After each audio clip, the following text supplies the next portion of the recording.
Hello and welcome to another video. So a couple weeks ago my friend decided to build a Windows XP gaming PC, and I was over at his house when he was assembling it, so I decided to film it and make it into a video. This is going to have a lot of time lapses and voiceovers, but I hope you guys enjoy this video. And don't have any benchmarks yet, but we'll get there. I'll get them soon, don't worry.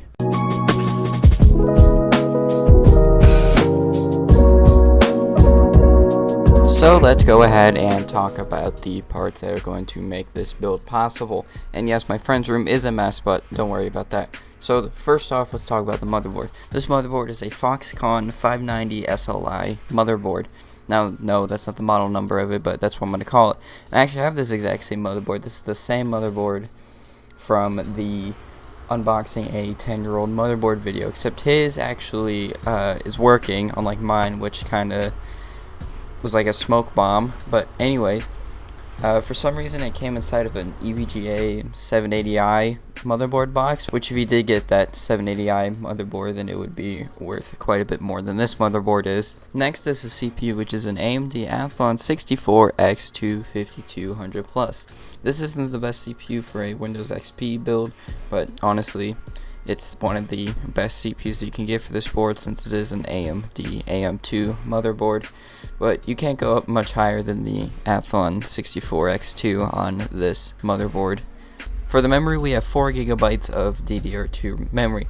Now this is some OCZ RAM, so it has the fancy heatsink going on with it, but yeah, this stuff is actually pretty cool and is better looking than most other DDR2 RAM sticks. Next is the graphics card, which is an Asus GTX 275. Now my friend wanted to be period correct with this build, so he didn't go with anything more powerful, but for Windows XP, a GTX 275 should be more than enough for Windows XP gaming. Next, for storage, we have a 120 gig SSD and a 1 TB hard drive. These are just your normal SSD and hard drives, so nothing special about those. I forgot to mention earlier, but the CPU cooler is a Thermaltake V1, which I believe is what the name of it is. He actually bought it brand new still, even though it's a 10-plus-year-old CPU cooler, but it's a pretty cool looking CPU cooler, and it has a blue LED fan in the center.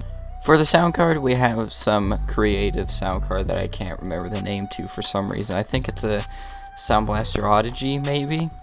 But yeah, this is just a pretty good Windows XP sound card. And this was right before motherboard audio was actually getting good, so sound cards were still a necessary thing for a gaming PC back then. Next is the case, which is some version of the Cooler Master half case, but basically this is a pretty simple case nowadays, but for a Windows XP build this is a perfect case, as it is definitely period correct. In the front 5¼ inch space we have 2 DVD rewritable drives and a temperature sensor on the front, which lights up whenever you turn on the computer and looks absolutely garbage. But so did any built-in screens on computer cases back in the mid-2000s, so that's okay. So let's go ahead and start building this system. We're going to be putting in the CPU, the cooler, and the RAM first.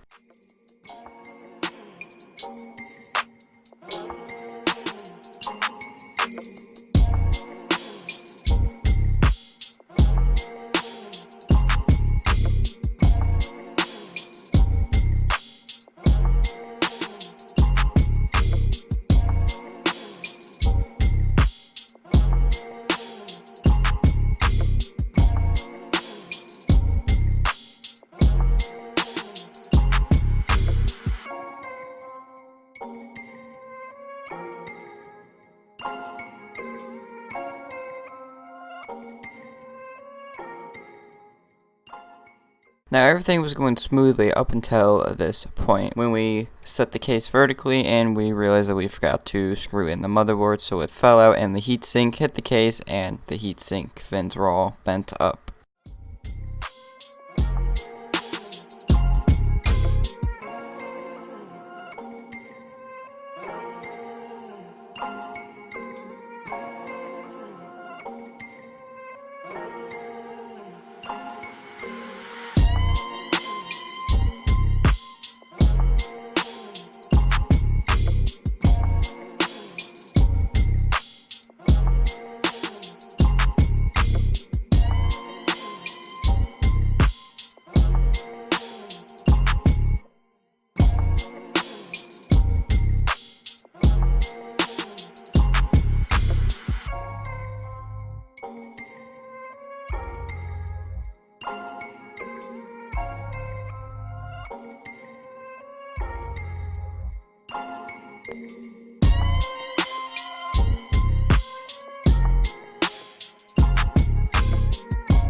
Okay.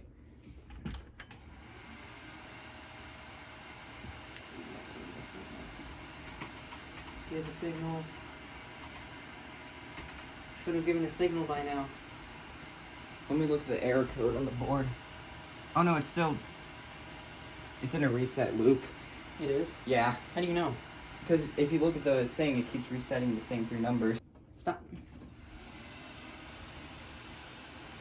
Hey, it's constant. What? Oh? 2D. It was that stupid card. Hey, we have it. Alienware. Oh, it's probably a board from an This is from an Alienware. Nice, it's from an Apple 62, 5200 plus. That means it's SanDisk. worth a lot of money. None of your DVD drives are. I never plugged in the SATA for the DVD drives. So it turns out that the cause of the reset loop was the Wi-Fi card. It just for some reason kept resetting the computer over and over and would not allow it to post. But as soon as the Wi-Fi card was removed, it posted perfectly fine. And if you want internet connectivity on this thing, you can always use Ethernet. But I hope you guys enjoyed this video. This is a different kind of video than I normally do, as I don't do videos with other people that often, which is kind of sad.